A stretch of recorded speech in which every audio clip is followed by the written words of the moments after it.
We're here because free speech is under attack. We're here because people are being convinced that socialism works. We're here because people are being judged guilty until proven innocent. We are fighting back with facts. This is not a safe zone, so buckle up, Buttercup. This is the raw, naked truth.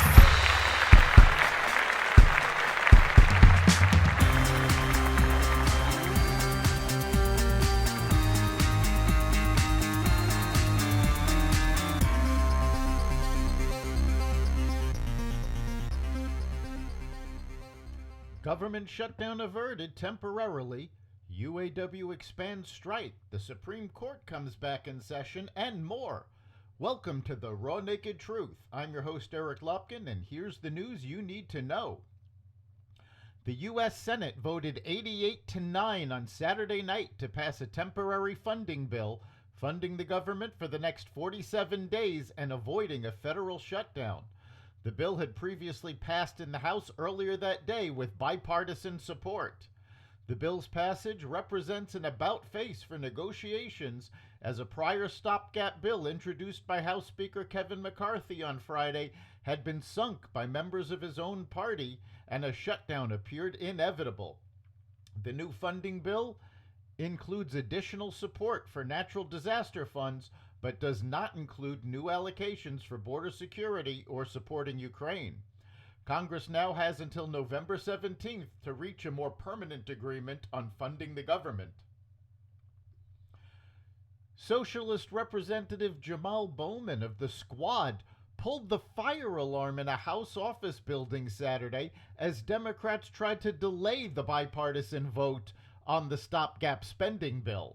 The incident in the Cannon building was caught on camera and confirmed by several witnesses. An investigation into why it was pulled is underway, according to a spokesperson for the Administration Committee in a statement following the incident. Bowman said he approached a door inside the building that would not open. Quote, "I am embarrassed to admit that I activated the fire alarm mistakenly, thinking it would open the door." Bowman said it was not an attempt to delay any vote. Bowman is a former high school principal who ran fire drills, so it is unlikely that he thought pulling the alarm would open a locked door. United Auto Workers President Shawn Fain said Friday that his union would be authorizing an additional 7,000 workers to walk off the job in auto plants in Illinois and Michigan as the auto strike expands against the big three U.S. car manufacturers. The workers will go on strike at a Ford plant in Chicago and a GM facility in Lansing, Michigan.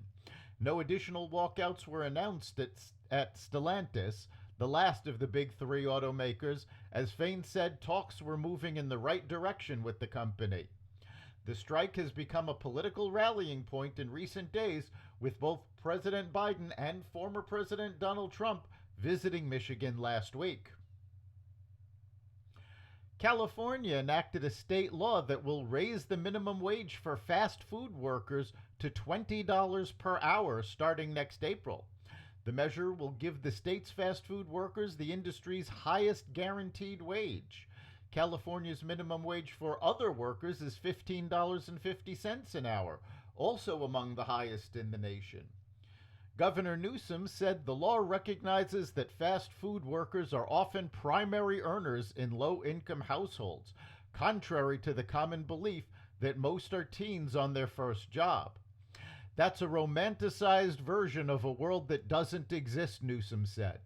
We have the opportunity to reward that contribution, reward that sacrifice, and stabilize an industry. In fact, the move is expected to put a strain on restaurant franchisees and will curtail hiring and potentially lead to layoffs. California Governor Gavin Newsom on Sunday also selected Democratic strategist LaFonza Butler to fill the seat of Senator Dianne Feinstein, who died Thursday at age 90. A formal announcement is expected Monday, which would clear the way for Butler to be sworn in on Wednesday. The speed of the appointment underscored the significance of every vote in the closely divided Senate.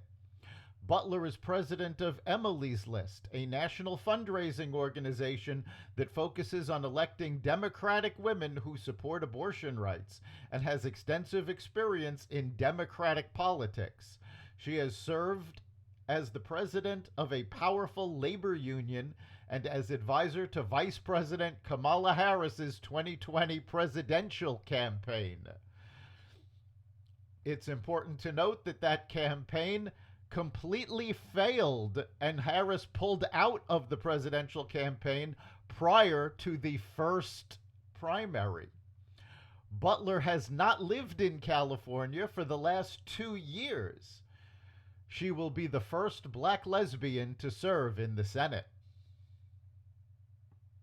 Student loan payments officially resumed Sunday for more than 28 million borrowers after a 3-year pause that began as economic relief early in the coronavirus pandemic. A Life and My Finances survey in July found that half of borrowers said they couldn't afford to make payments, and only 22% said they had a plan for doing so. Some borrowers reportedly plan to refuse to make payments in a student debt strike. President Biden, who has pushed for student debt relief, released an on-ramp repayment plan that will let borrowers miss payments with reduced consequences for the next year. Although borrowers will start seeing interest add up, and the skipped payments could hurt their credit scores. The Supreme Court returns on Monday for a new term in which the justices will revisit divisive issues including gun rights, free speech, and the power of presidential administrations to use regulations to protect consumers, workers, and the environment without input from Congress. The High Court will consider whether South Carolina lawmakers drew congressional maps that discriminated against black voters, and whether Second Amendment gun rights extend to domestic abusers. The 9-month session comes as the increasingly conservative High Court faces ongoing questions about ethics that have eroded public trust. A Gallup poll on Friday found that less than half the country has confidence in the Supreme Court. Netflix distribution centers in California, Texas, Georgia, and New Jersey mailed out their last DVDs as what is now a video streaming company ends its DVD by mail service that started the company. The DVD service helped Netflix transform how Americans got their entertainment, grabbing market share from Blockbuster and other video retail stores. It peaked at more than 20 million subscribers. In 2011, Netflix separated the DVD service from its streaming business, which now has 238 million subscribers worldwide and brought in $31.5 billion last year. The DVD customers, now numbering fewer than 1 million and accounting for $146 million last year, will get to keep their final discs as a parting gift. That's the Raw Naked Truth.